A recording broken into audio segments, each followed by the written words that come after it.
Deuxième grand titre de l'actualité, eh bien la situation en Côte d'Ivoire, bien sûr.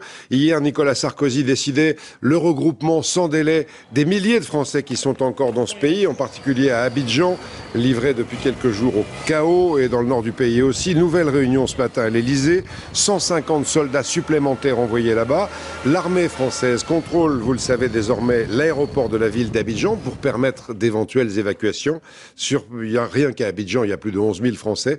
Sur place, nos envoyés spéciaux Michel Scott, Iker Zabala et Bertrand Poiseul. Avec la peur au ventre, ces civils ont décidé de tenter une sortie. Pour aller chercher un peu d'eau, le risque est grand d'être pris pour cible.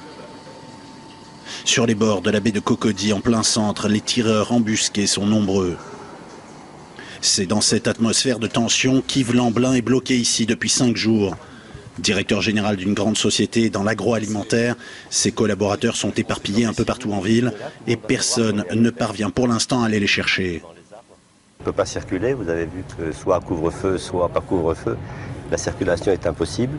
Les tirs d'armes légères tout autour de l'hôtel sont fréquents. Il y a beaucoup de jeunes armés en ville, totalement incontrôlés par qui que ce soit. Il y a des pillards armés. Les distributions d'armes ont été nombreuses dans ce pays à ces gens-là. Et donc c'est éminemment dangereux. Tant qu'il n'y a pas une force quelconque pour diriger la ville, on préférerait être loin. En attendant, il est fortement déconseillé de s'aventurer à l'extérieur, même pour les agents de sécurité des hôtels.